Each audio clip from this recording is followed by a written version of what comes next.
Good evening, ladies and gentlemen.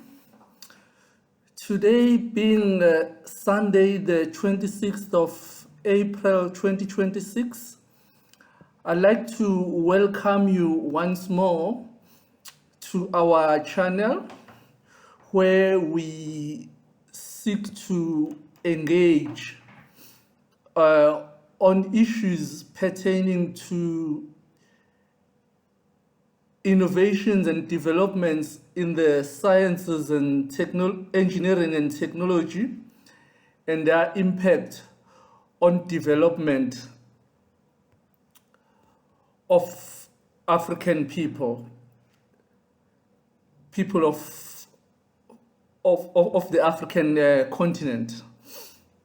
So tonight's topic, as you know, as I often emphasize, that ours isn't a current affairs program.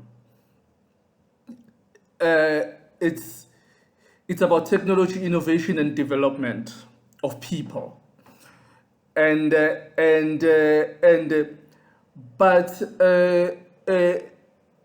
one could not and one cannot ignore current local and global developments. And as I always say, our duty in this community that we are part of is to look at things beyond what we see on television, beyond what we see on our TV screens, and what we read about in various media platforms, to go beyond that and look at things from an innovation and development point of view. And in that context, tonight's session look at particular two issues: the war that is going on between America and Israel on one side, and Iran on the other side, and its impact on a global scale on us, in particular as African people, and its impact on commodities, particularly the price and the value that can be derived from commodities. Commodities of particular interest in this case, as you know, we are a mineral-rich country and a mineral-rich producing society and continent. So when it comes to minerals, I'm talking in particular about the platinum, the cobalt, the diamond, the gold, the copper, and all these and the impact on their prices as a result of the war and the value that's derived from that. And as we know, all these minerals are inputs into a number of products and services that are of particular importance in modern economy for all of us. So those are the commodities that I'm talking about, the minerals. And then one commodity in particular that I'm interested in is oil. So, and as you know, the price of oil has been, you know, how the war has had an impact on demand of oil and the resultant price increase because of the conflict in the Middle East, and as we know, how the price of oil affects just about everything and just about everyone, anywhere, everywhere in the world. So we couldn't ignore that. That's what I meant by commodities, and that's the innovations that are associated with that, and the development of society. In our case of African society, I wanted to highlight one thing about the impact of war. You know, wars always, wars, at least publicly, are not given the recognition that they deserve. Wars always define eras. So, and that's the thing. And of course, now we talk about modern warfare, but you cannot talk about the evolution and development of the modern world system without looking at wars that happened at various stages of its development.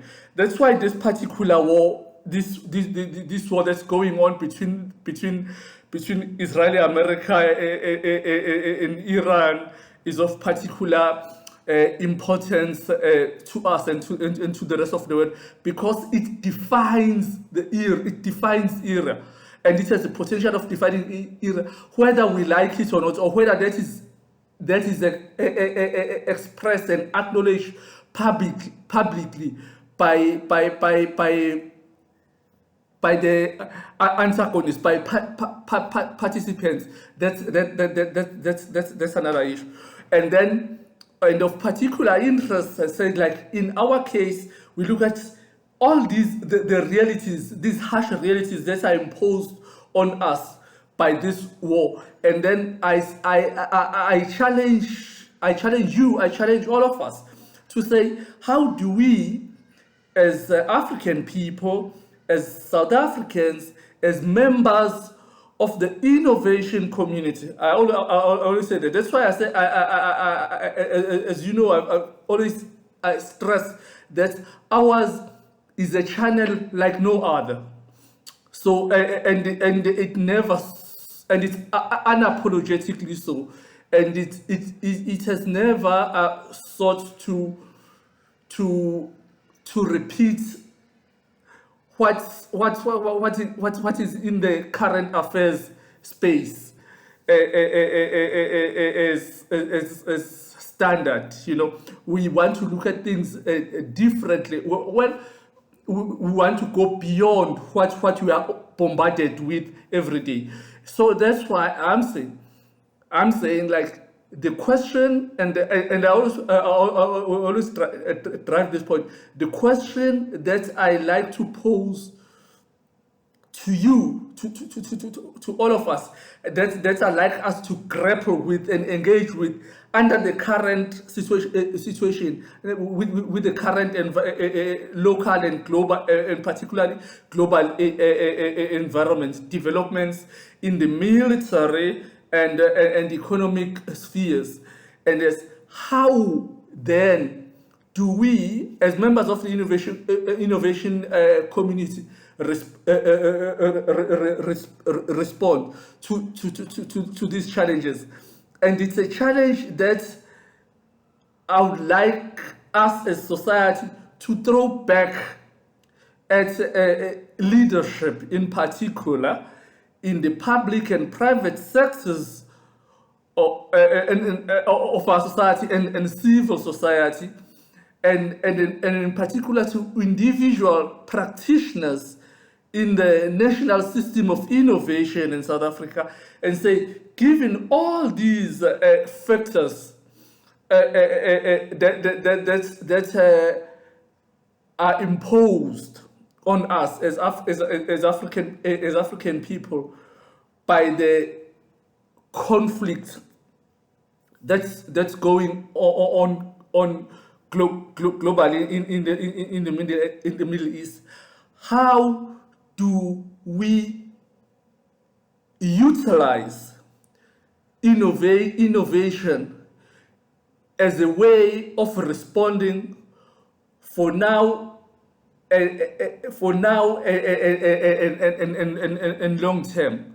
And how do we make sure that the negative impact on ordinary African people is minimized?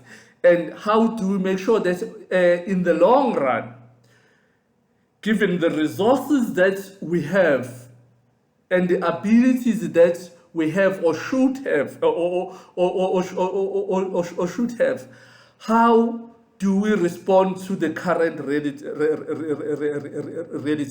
Given that the commodity prices, for instance, much as we naturally have those commodities here, but African people do not determine the price of those commodities. They are determined elsewhere. The commodities being, I'm talking about mineral commodities that I've referred to earlier, the platinums, the diamonds, the cobalts, the copper, the gold, and so on, which we have in abundance in the continent. And then there's the question of oil, which we need to do just about everything. So that we know that there's no economy that's going to run and perform without that. And then as a result, if our economy is not vibrant, developing and vibrant enough, then we won't be able to address all the socio-economic challenges that we have as a continent and as a people, and we will be dictated to by the world, by other people who do not have our interests at heart. As I've stressed before, that we need to move beyond being mere consumers. So these developments expose us, expose our vulnerability as a people, as a society, as a continent, when we are mere consumers. That we must, I've stressed that you must own. Unless you own, you must be available at all levels, not as mere consumers. Unless you get to that stage, to that level, I mean, other other forces, other societies will always determine your fate, and we must run away from that, and must respond appropriately to that as members of the innovation community. It's such a critical topic, issue that I don't think is given the attention that it deserves, and that's why I'm highlighting it. I'm bringing it to the fore here. And I hope we'll continue with that conversation and address this matter head on and openly and respond as innovators, as members of the innovation community. We are running out of time. Let me say what I should have said at the beginning. Remind you that I will appreciate it, as we always do, if you subscribe to the channel, like the videos, invite other people to be part of this community, and expand the community and participate and shape it into what we want it to be, because I believe it's very critical and important at the stage of development of our society as a people. As I always say, Themba, Ngwagamataba, I thank you. Till we meet again next week. Bye-bye.